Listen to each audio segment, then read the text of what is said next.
ഞാനേ ഇന്നലെ ഉച്ചയ്ക്ക് ഭക്ഷണം കഴിഞ്ഞ് ഒന്ന് ചാരിയിരുന്ന് മയങ്ങിപ്പോയി. എന്താ നൻപകൽ നേരത്ത് മയക്കം, അത് തന്നെയാണോയെന്ന് എനിക്കറിയാമല്ലോ കേട്ടോ. എന്നാലും ആ പ്രയോഗം, ആ സിനിമയുടെ പേര് എനിക്ക് ഓർമ്മയുണ്ട്, സിനിമയൊന്നും ഞാൻ കണ്ടിട്ടില്ല. അപ്പോൾ അങ്ങനെ പകലൊന്ന് മയങ്ങിയപ്പോൾ എൻ്റെ ഫോൺ നിർത്താതെ അടിക്കുന്നു. ആരടായിരുന്നു ഉറങ്ങാനും സമ്മതിക്കാതെ എന്ന് വിചാരിച്ചെടുത്ത് നോക്കിയപ്പോഴാണ് പ്രധാനമന്ത്രി നരേന്ദ്രമോദി. അയ്യോ, ഞാനപ്പം തന്നെ എടുത്തു. എന്താ ചേട്ടാ, താൻ എന്തെടുക്കുക? ഞാൻ പറഞ്ഞു, ഞാൻ ഉറങ്ങാൻ തുടങ്ങുമായിരുന്നു. തനിക്ക് ഈ ഉറക്കം തന്നെ ഉറക്കം. ഇവിടെ മനുഷ്യൻ എരിപൊരി സഞ്ചാരം കൊണ്ട് തെക്കോടെ കൂടുകയാണ്, താനവിടെ ചാരിയിരുന്നു ഉറങ്ങിക്കോ. ഞാൻ പറഞ്ഞു, അല്ല ചേട്ടൻ ചൂടാവാതെ കാര്യം പറ ചേട്ടാ, വെറുതെ മനുഷ്യൻ്റെ ഉറക്കവും കളഞ്ഞ്. പുള്ളി പറഞ്ഞു, കാര്യമേ തൻ്റെ രാഹുൽ ഗാന്ധി ഉണ്ടല്ലോ. ഞാൻ പറഞ്ഞു, എൻ്റെ രാഹുൽ ഗാന്ധിയോ? ഞാനങ്ങനെ പറഞ്ഞതേ ഉള്ളൂ. അപ്പോൾ ആ രാഹുൽ ഗാന്ധിയുടെ ആൾക്കാർ നമ്മളുടെ ഡൽഹിയിൽ AI സമ്മിറ്റ് നടക്കുന്നുണ്ടല്ലോ. അപ്പോൾ AI ഇമ്പാക്റ്റ് സമ്മിറ്റ് അതാണ്. അപ്പോൾ അവിടെ വന്നിട്ട് കച്ചറ ഉണ്ടാക്കി. എന്ത് കച്ചറ? എടോ, അവർ തുണി അഴിച്ച് കാണിച്ചിടോട്. പൂക്കൃത്ത്. ഞാൻ പറഞ്ഞു, ഇതെന്ത് പരിപാടി? അങ്ങനെ ഇത് കഴിഞ്ഞ ദിവസം താനല്ലേ പറഞ്ഞു ഫാസിസം പുറത്തെടുക്കണമെന്ന്. ഇപ്പോൾ മനസ്സിലായോ? ഫാസിസം എടുക്കാതെ തന്നെ ഇവൻ പബ്ലിക്കിന് മുമ്പിൽ ഇത് അപഹാസ്യരായിട്ട് നാട്ടുകാർ തല്ലു. ഇവരെ അതിൻ്റെ ഒരു അടയാളം ഇന്ന് നാട്ടുകാർ കാണിച്ചു. ഇവർ കോൺഗ്രസിൻ്റെ, യൂത്ത് കോൺഗ്രസിൻ്റെ തിവാരി, ചൗധരി, സെൻഗുപ്ത, ദുബെ, ചൗബെ, മാറ്റവൻ മറിച്ചവൻ, കുറേ പേര് ചെറുപ്പക്കാരാണ്. ജെൻസിക്ക് ഒരു 50 വയസ്സുണ്ട് കേട്ടോ, ഒരു 45-50 വയസ്സുള്ളവരാണ്. ഞാൻ ടി വിയിൽ നോക്കിക്കഴിഞ്ഞപ്പോൾ കേരളത്തിലെ ടി വിയിലൊന്നുമില്ല ഇവർ. കാരണം ഇത് നാണക്കേടല്ലേ, രാഹുൽ ഗാന്ധിക്ക് ഒരു മോശം വരവില്ലെന്ന് വിചാരിച്ച് കേരളത്തിലെ ടി വിക്കാരത് വിഴുങ്ങിയെന്നാണ് എനിക്ക് തോന്നി. ഇനി ആരെങ്കിലും കാണിച്ചു എന്ന് പറയുമ്പോൾ 24 മണിക്കൂർ ഈ കുന്തം നോക്കിക്കൊണ്ടിരിക്കുന്നു. നമ്മളൊരു ഇടയ്ക്കൊക്കെ നോക്കും, അപ്പോൾ പ്രധാനപ്പെട്ട വാർത്തകൾ കാണും. പക്ഷേ പ്രധാന വാർത്തകളുടെ കൂട്ടത്തിൽ ഇത് ഞാൻ കണ്ടില്ല. അപ്പോൾ അതൊരു മിസ്ചീഫ് കേരളത്തിലെ രാഹുൽ ഭക്തന്മാർ മീഡിയയിലുണ്ടല്ലോ, അതുകൊണ്ട് അവരത് വിളിച്ചു വെച്ചു. സംഭവം എന്താണെന്ന് വെച്ച് കഴിഞ്ഞാൽ, ഈ നരേന്ദ്രമോദിയെ ഒരു രീതിയിലും തോൽപ്പിക്കാൻ പറ്റുന്നില്ല. ഞാൻ കഴിഞ്ഞൊരു വീഡിയോയിൽ പറഞ്ഞില്ലേ, രാഹുൽ ഗാന്ധി ഇസൂസു എന്നൊക്കെ പറഞ്ഞിട്ട് ഒരു ഗുസ്തിയെപ്പറ്റി ലോക്സഭയിൽ പ്രസംഗിച്ചത്. അത് പുള്ളി ആ വീഡിയോ കണ്ടു എന്ന് തോന്നുന്നു കേട്ടോ. പുള്ളി അതിന് മറുപടി എക്സിലിട്ടു. ആ എക്സിൽ പുള്ളി ചോദിച്ചു ഇങ്ങനെ, എന്താണ് ഞാൻ ജിയു ജിത്സു എന്നാണ് അതിൻ്റെ പേര്, GIU പിന്നെ JITSU അങ്ങനെ ഒരു പേരാണ്.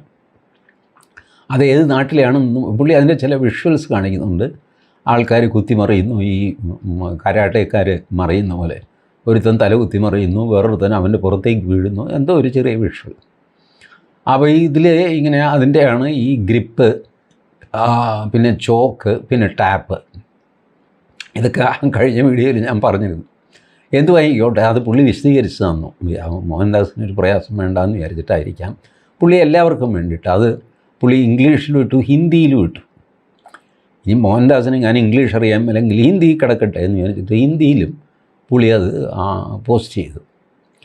അപ്പോൾ ഈ പുള്ളി ഇതൊക്കെ ചെയ്തുകൊണ്ടിരിക്കുമ്പോൾ പുള്ളിയുടെ കിങ്കരന്മാർ അവർ AI സമ്മിറ്റിൽ നുഴഞ്ഞു കയറി എന്ന് വെച്ചാൽ അവിടെ കയറാനായിട്ട് രജിസ്ട്രേഷനൊക്കെ ഉണ്ട് ഓൺലൈൻ.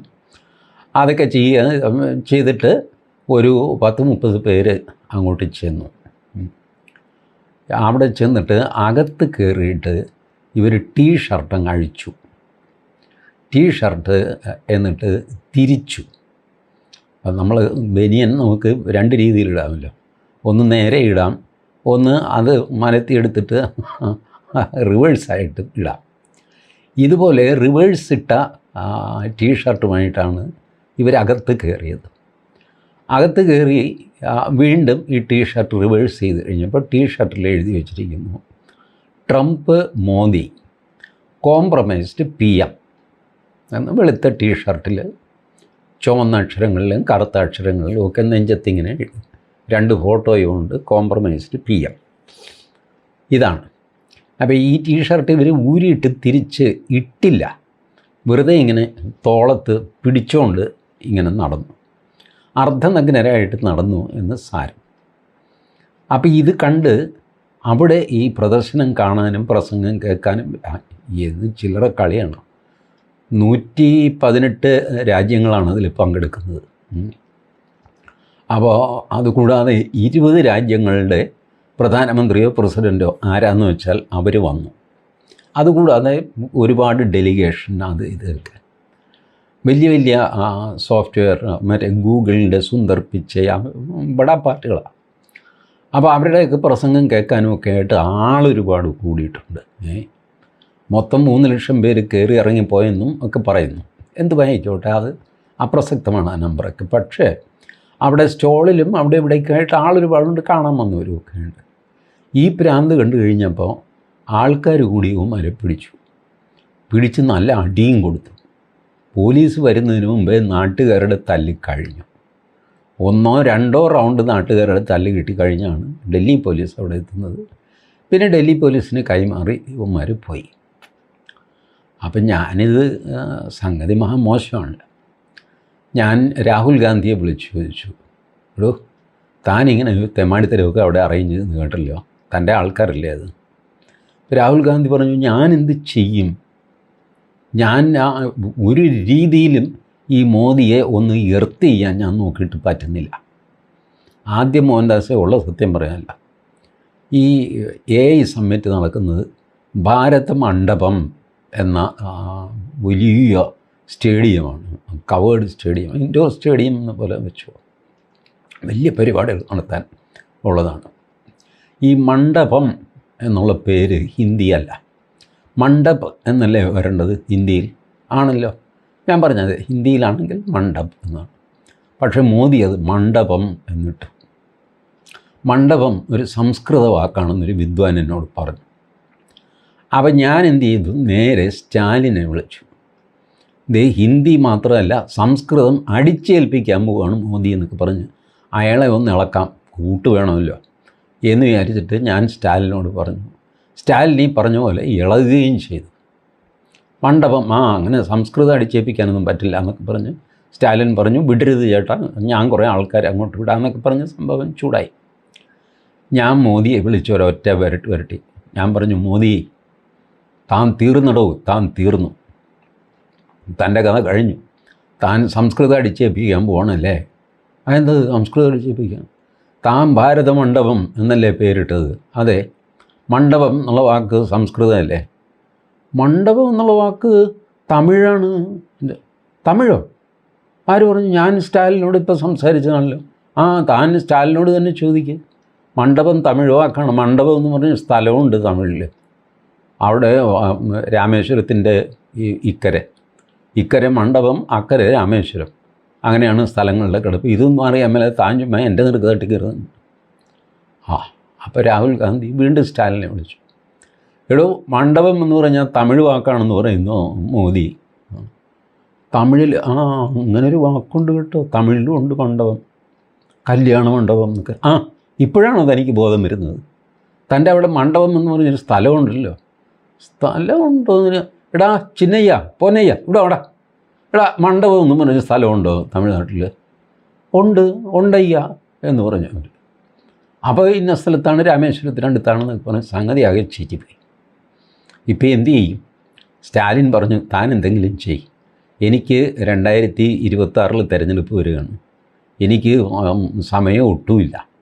തൻ്റെ തിരഞ്ഞെടുപ്പ് എന്ന് പറഞ്ഞാൽ ഇനി 2029 ലോക്സഭാ തിരഞ്ഞെടുപ്പല്ലേ ഉള്ളൂ. എനിക്കിപ്പോൾ ഇത് ഈ കുന്തം തലവന്ന് നിൽക്കുക.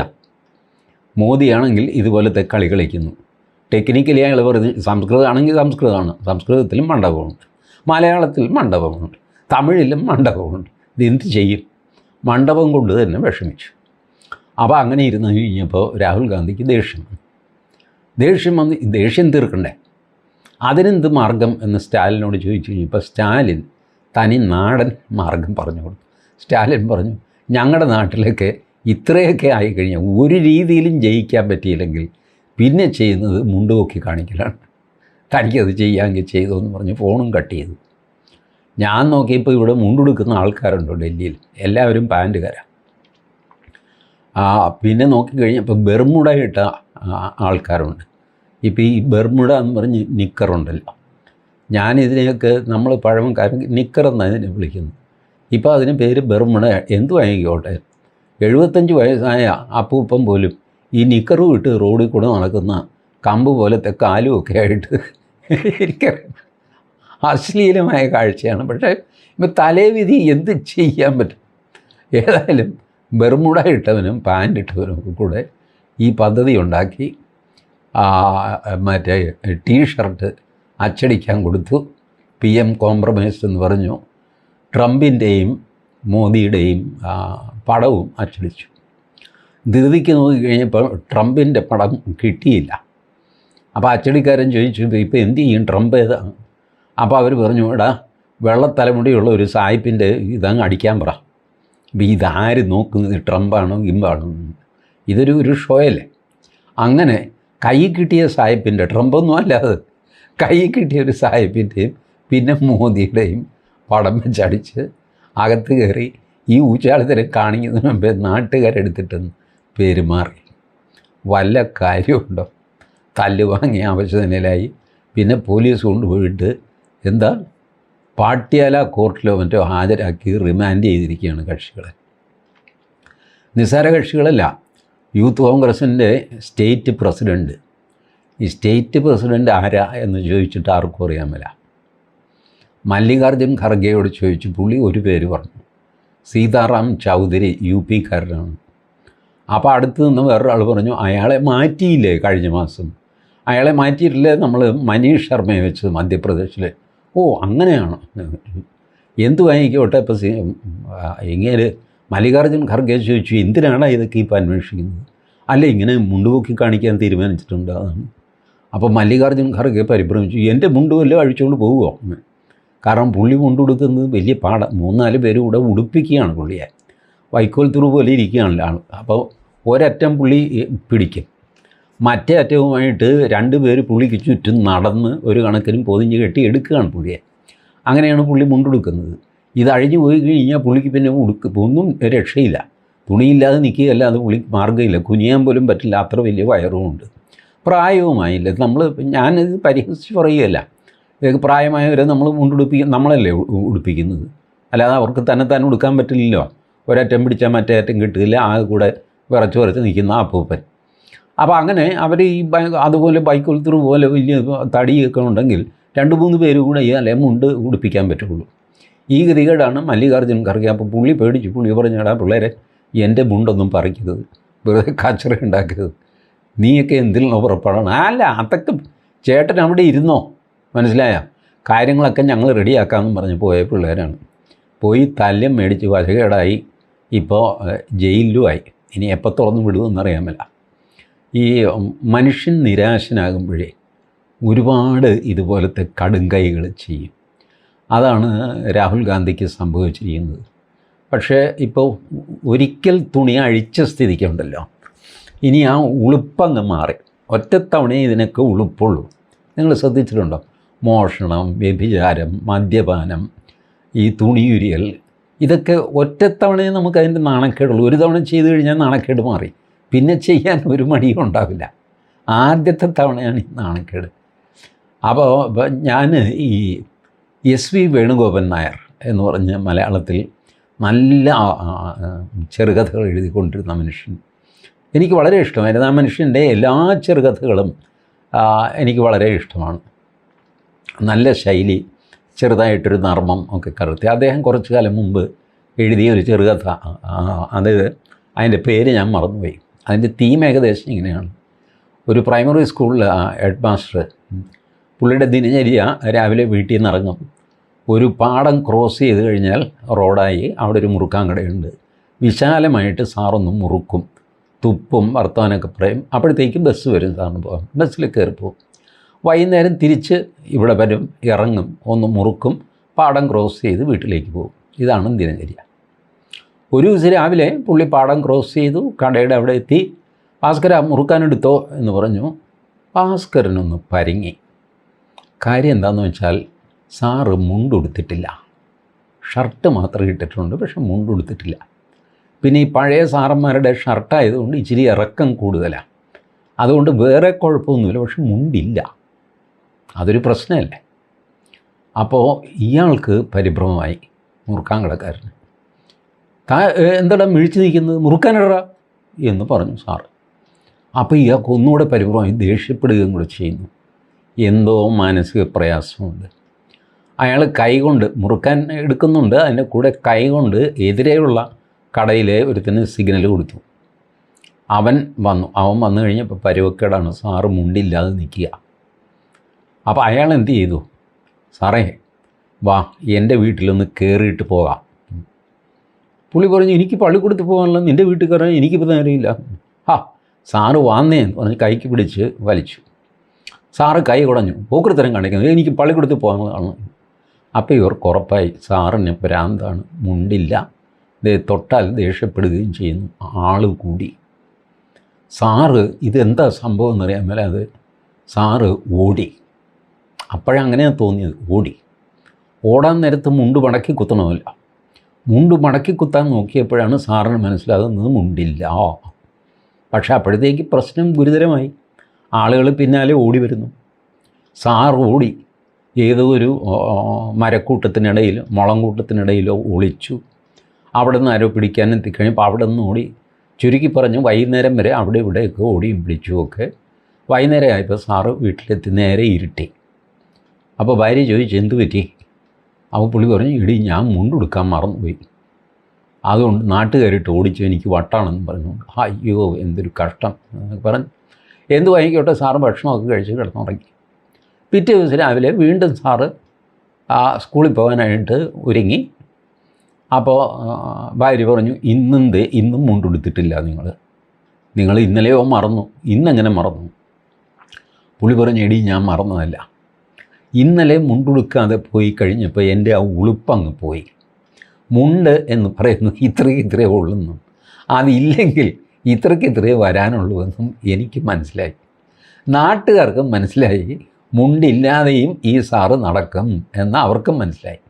രണ്ടുപേർക്കും കാര്യം മനസ്സിലായ സ്ഥിതിക്ക് ഇനി മുണ്ടിൻ്റെ ആവശ്യം എന്താടി, ഞാനതുകൊണ്ട് മുണ്ടെടുക്കുന്നില്ല എന്ന് പറഞ്ഞ് പുള്ളി ഷർട്ട് മാത്രമേ ഇട്ട് ആ ദിവസം സ്കൂളിൽ പോയി. ആർക്കും ഒരു അത്ഭുതമോ പരിഭ്രമമോ ഒന്നും ഉണ്ടായില്ല. കാരണം എല്ലാവരും അക്സെപ്റ്റ് ചെയ്തു, ഈ മനുഷ്യൻ മുണ്ടില്ലാതെയാണ് ഇനി നടക്കാൻ പോകുന്നതെന്ന് അക്സെപ്റ്റ് ചെയ്തു. ഇങ്ങനെയായിരുന്നു ആ ചെറുകഥ അവസാനിച്ചത്, SP വേണുഗോപാൽ നായരുടെ. അപ്പോൾ രാഹുൽ ഗാന്ധിയോട് ഞാൻ പറഞ്ഞു, രാഹുൽ ഗാന്ധി വിഷമിക്കേണ്ട, ഒരു തവണ മാത്രമേ ഇതിൻ്റെ ഉളുപ്പുള്ളൂ. ഇനി രാഹുൽ ഗാന്ധിക്കും ഷർട്ടില്ലാതെ നടക്കാം, ബെർമുഡ ഇട്ട് നടക്കാം, വേണമെങ്കിൽ അതും ഉരിഞ്ഞു കളയാം. ഒറ്റത്തവണയും ഇതിൻ്റെയൊക്കെ ഉളുപ്പുള്ളൂ. പിന്നെ കോൺഗ്രസ്സിന് അങ്ങനെ ഉളുപ്പ് എന്ന് പറഞ്ഞൊരു വികാരമൊന്നും ഇല്ല. അതൊക്കെ പണ്ടേ നട്ടു, അതിനകത്തില്ലാത്ത അലമ്പൊന്നുമില്ലല്ലോ. താൻ ഇനി കാണിക്കാനൊരു അലമ്പും ബാക്കിയില്ല. അതുകൊണ്ട് ഇത് ഇപ്പം താൻ കിങ്കരന്മാരെ കൊണ്ട് ചെയ്യിച്ചു, ഇനിയിപ്പോൾ താൻ നേരിട്ട് ചെയ്യുക, അത് മാത്രമേ ബാക്കിയുള്ളൂ. അതിന് തന്നെ വലിയ പുതുമയൊന്നും കിട്ടുമെന്ന് എനിക്ക് തോന്നുന്നില്ല. കാരണം പുതുമ ഈ ജെൻസി പിള്ളേർ അടിച്ചുകൊണ്ട് പോയി. ഡൽഹിയിൽ ജെൻസി കലാപം നടക്കുമെന്ന് പറഞ്ഞിട്ടാണ് ഈ 30 പേരെ അകത്തേക്ക് കയറ്റിവിട്ട് തുണി അഴിക്കാൻ പറഞ്ഞത്. നാട്ടുകാരുടെ തല്ല് കിട്ടിയത് മിച്ചം. ഈ വേണ്ടാത്തടത്ത് ജെൻസി കലാപം എന്നൊക്കെ പറഞ്ഞു കഴിഞ്ഞാൽ ആളുകൾ എന്ത് കലാപം, ഇങ്ങോട്ട് പറയിക്കുക, എന്തിൻ്റെ കലാപമാണ്? അല്ല ജെൻസി കലാപം, നിൻ്റെ ജെൻസി കലാപം എന്ന് പറഞ്ഞിട്ട് നല്ല അടി, ഭിത്തിയിൽ ചേർത്ത് വെച്ച് മുട്ടുകാല് കയറ്റി ആട്ടി വയറ്റിൽ. അയ്യോ എൻ്റെ പൊന്നിയേട്ടാ, ഞാൻ അറിയാതെ, എന്താ അറിയാതെ, നീ അറിഞ്ഞുകൊണ്ടല്ലേ ഈ ടീഷർട്ടുമായിട്ട് വന്ന് ഈ കോലം കാണിക്കുന്ന, ആരെ കാണിക്കാനാണ്? അവിടെ ആണെങ്കിൽ സായിപ്പും മദാമയും മറ്റതും മറിച്ചും ഒക്കെ നിൽപ്പുണ്ട്. അവരൊക്കെ ഇത് കാണുകയല്ലേ. രാഹുൽ ഗാന്ധിയുടെ ഉദ്ദേശം ഇത് തന്നെയാണ്. വാർത്ത ഇതായിരിക്കണം. സമ്മിറ്റിൻ്റെ വാർത്ത ഇവർ തൊഴിലില്ലാത്ത ചെറുപ്പക്കാർ, അവർക്കൊരു ഷർട്ട് പോലും ഇല്ല എന്ന് പറഞ്ഞിട്ട് വിഷ്വൽസ് കാണിക്കണം. ഇല്ലേ പണ്ട് പെന്തക്കോസ്ത് പാതിരിമാർ, ഇപ്പോഴും മോശമൊന്നുമല്ല കേട്ടോ, ഇവർ കുറേ പിള്ളേരെ വെച്ച് ഫോട്ടോ എടുക്കും, എല്ലും തോലുമായിട്ടുള്ള പിള്ളേരെ. അത് വെച്ച് യൂറോപ്പിലേക്ക് അയച്ചിട്ട് എന്തെങ്കിലും കാശ് തരണം എന്ന് പറയുമ്പോൾ അവർ കാശ് അയച്ചു കൊടുക്കും, ആ പരിപാടി. അതുപോലെ തൊഴിലില്ലാത്ത ചെറുപ്പക്കാർ, ഒരു ഷർട്ട് പോലും ഇല്ല അവർക്ക്. അവർ ഈ ആർട്ടിഫിഷ്യൽ ഇൻ്റലിജൻസിൻ്റെ അവരുടെ തൊഴിൽ തിന്നുന്ന രാക്ഷസൻ. അതാണല്ലോ ആർട്ടിഫിഷ്യൽ ഇൻ്റലിജൻസ്. ആർട്ടിഫിഷ്യൽ ഇൻ്റലിജൻസ് വന്നാൽ എല്ലാവരുടെയും തൊഴിൽ ഇതുവരെ ആരുടെയും തൊഴിൽ പോയിട്ടില്ല. ഇപ്പോൾ പോകുമെന്ന് പറഞ്ഞ് നിൽക്കുക. പണ്ട് ഈ കമ്പ്യൂട്ടർ വരുമ്പോൾ തൊഴിൽ കിട്ടില്ല എന്ന് പറഞ്ഞിട്ട് CPM ഇവിടെ കച്ചറ ഉണ്ടാക്കിയില്ലേ? അതേ ഫോർമുല ഇപ്പോൾ രാഹുൽ ഗാന്ധി ഇറക്കിയിരിക്കുകയാണ്. തൊഴിൽ തിന്നുന്ന ഭീമൻ. അപ്പോൾ അങ്ങനെ. അപ്പോൾ ഇപ്പോൾ രാഹുൽ ഗാന്ധി മാത്രമാണ് ഇനി ഷർട്ടും പാൻറ്റും ഒക്കെ അഴിക്കാനുള്ളത്. അതും നേരത്തെ കാലത്തെ അഴിച്ചാൽ ആ കാഴ്ചയും കൂടെ കണ്ടിട്ട് മനുഷ്യന് സമാധാനമായിട്ട് കണ്ണടയ്ക്കാമായിരുന്നു എന്നാണ് എനിക്ക് ഈശ്വരനോട് പ്രാർത്ഥിക്കാനുള്ളത്. നിങ്ങൾക്ക് ഞാൻ തരുന്ന മുന്നറിയിപ്പ്, എന്തും കാണാനുള്ള മനക്കരുത്ത് നിങ്ങൾ ആർജിച്ചെടുക്കുക. എന്തെങ്കിലും മെഡിറ്റേഷനോ അങ്ങനെ എന്തെങ്കിലും ചെയ്ത് മനസ്സിന് ശക്തി ഉണ്ടാക്കും. പലതും കാണേണ്ടി വരും ഈ വരുന്ന കാലത്ത്. കാര്യം ഇത് മോദിയും രാഹുൽ ഗാന്ധിയും തമ്മിലുള്ള ഈഗോ ഫൈറ്റാണ്. രാഹുൽ ഗാന്ധി തോറ്റിട്ട് രാഹുൽ ഗാന്ധിയുടെ സങ്കടം എന്താണെന്ന് വെച്ചാൽ ഇയാൾക്ക് ഭൂരിപക്ഷം ഇല്ലയെന്ന്. മോദിക്ക് 240 സീറ്റല്ലേ BJPക്കുള്ളൂ. പക്ഷേ ഇയാൾ പഴയതിലും ശക്തനായിട്ട് പെരുമാറുന്നു. ആരും ചോദ്യം ചെയ്യുന്നില്ല. ചന്ദ്രബാബു നായിഡു പിന്തുണ പിൻവലിക്കണ്ടേ, അല്ലെങ്കിൽ നിതീഷ് കുമാർ പിന്തുണ പിൻവലിക്കണ്ടേ? അവന്മാർ പിന്തുണ പിൻവലിക്കുന്നില്ല എന്ന് മാത്രമല്ല, പിന്തുണയെപ്പറ്റി ഒരു അക്ഷരം അവർ മിണ്ടുന്നില്ല. അവർ സന്തോഷമായിട്ട് വേറെ ജോലികൾ ചെയ്യുന്നു. ഇതെങ്ങനെ സഹിക്കും? ഇതാണ് രാഹുൽ ഗാന്ധിയുടെ പ്രശ്നം. അപ്പോൾ ആ പ്രശ്നത്തിന് ഉടനൊന്നും പരിഹാരം ഉണ്ടാവില്ല. ഈ കടുപ്പപ്പെട്ട കാര്യങ്ങളൊക്കെ രാഹുൽ ഗാന്ധി ചെയ്തുകൊണ്ടിരിക്കും എന്ന് നിങ്ങൾക്ക് മുന്നറിയിപ്പ് തരാനാണ് ഈ വീഡിയോ. അതുകൊണ്ട് മനഃശക്തി സംഭരിക്കുക. മനഃശക്തി. Thank you.